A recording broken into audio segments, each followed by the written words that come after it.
Hampton court palace को 1514 में cardinal Thomas Wolsey ने बनवाया था। 1528 में यह महल राजा हेनरी VIII को विरासत में मिला था।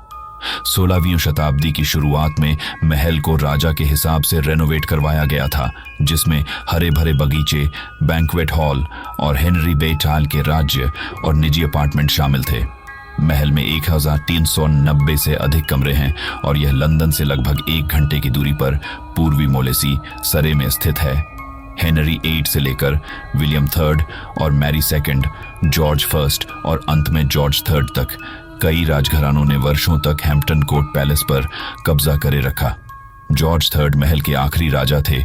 ऐतिहासिक शाही महलों के अनुसार 1737 से शुरू होकर हैम्पटन कोर्ट निवासियों की कृपा और उपकार के लिए एक जगह बन गई। ये निवासी ज्यादातर मंत्री और उनकी पत्नियां थीं, जिन्हें राजा की सेवा के बदले में मुफ्त आवास की आवश्यकता होती थी। 1960 के दशक तक लोगों को हैम्पटन कोर्ट में अपार्टमेंट दिए गए थे और बुजुर्ग निवासी आज भी कुछ अपार्टमेंट में रहते हैं। 1838 में महारानी विक्टोरिया ने महल को टूरिस्ट्स के लिए खोल दिया। दुनिया भर से टूरिस्ट्स और विजिटर्स आकर इसके आर्किटेक्चर, इंप्रेसिव आर्ट कलेक्शन और रोमांचक पास्ट को देखते। हेनरी VIII की तीसरी पत्नी जेन सेमूर की 1587 में जन्म देने के बाद महल के अंदर मौत हो गई। कहा जाता है कि वह अपने बेटे के जन्मदिन पर वापस आती थी। हिस्टोरिक रॉयल पैलेसेस, एक चैरिटी जो हैम्पटन कोर्ट की देखभाल करती है, उनके अनुसार जेन सेमूर को सिल्वर स्टिक सीढ़ियों पर एक जलती हुई मोमबत्ती ले जाते हुए देखा गया है। सीढ़ी उस कमरे के नजदीक है जहां सेमूर ने प्रिंस एडवर्ड को जन्म दिया था और जहां कुछ ही समय बाद उसकी मौत हो गई थी। एडवर्ड 9 वर्ष की आयु में राजा बन गया। जब वह 15 वर्ष का था तब एक बीमारी के कारण उसकी मौत हो गई। कथित तौर पर ग्रे लेडी के नाम से मशहूर एक भूत को पिछले कुछ सालों में कई बार देखा गया है।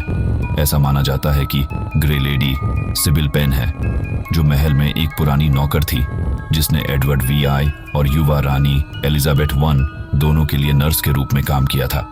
एलिजाबेथ I की देखभाल और इलाज करते समय जब वह स्मॉल पॉक्स से पीड़ित थी, ऐसा माना जाता है कि पेन को बीमारी ने पकड़ लिया और वह मर गई। कहा जाता है कि हेनरी VIII की 5वीं पत्नी कैथरीन हॉवर्ड की आत्मा भी महल में भटकती है। कैथरीन पर व्यभिचार और राजद्रोह का आरोप लगाया गया था और उसे 1541 में हैम्पटन कोर्ट में गिरफ्तार कर लिया गया था। ऐतिहासिक शाही महलों के अनुसार वह गार्ड से बचने में कामयाब रही और राजा से दयालु होने के लिए चिल्लाते हुए एक हॉल से भाग गई, लेकिन उसे फिर से पकड़ लिया गया और अंततः टावर ऑफ लंदन में फांसी दे दी गई। विजिटर्स ने बताया कि हॉल में उसकी चीखें सुनी गईं, जिसे अब हॉन्टेड गैलरी के नाम से जाना जाता है। एक बूढ़ी महिला ने बताया कि उन्हें अपने अपार्टमेंट की दीवारों का किसी के हाथ पैर मारने की आवाज आती थी और उसके कुछ ही दिनों बाद महल के पास कुछ गड्ढों जिनमें इंसानों के अवशेष थे वह मिले थे। ऐतिहासिक शाही महलों के अनुसार कब्रें 1871 में फाउंटेन कोर्ट में एक मठ की नियमित खुदाई के दौरान मिली थीं। माना जाता है कि ये शव 17वीं शताब्दी में सिविल वॉर के दौरान मारे गए 2 आदमियों के थे।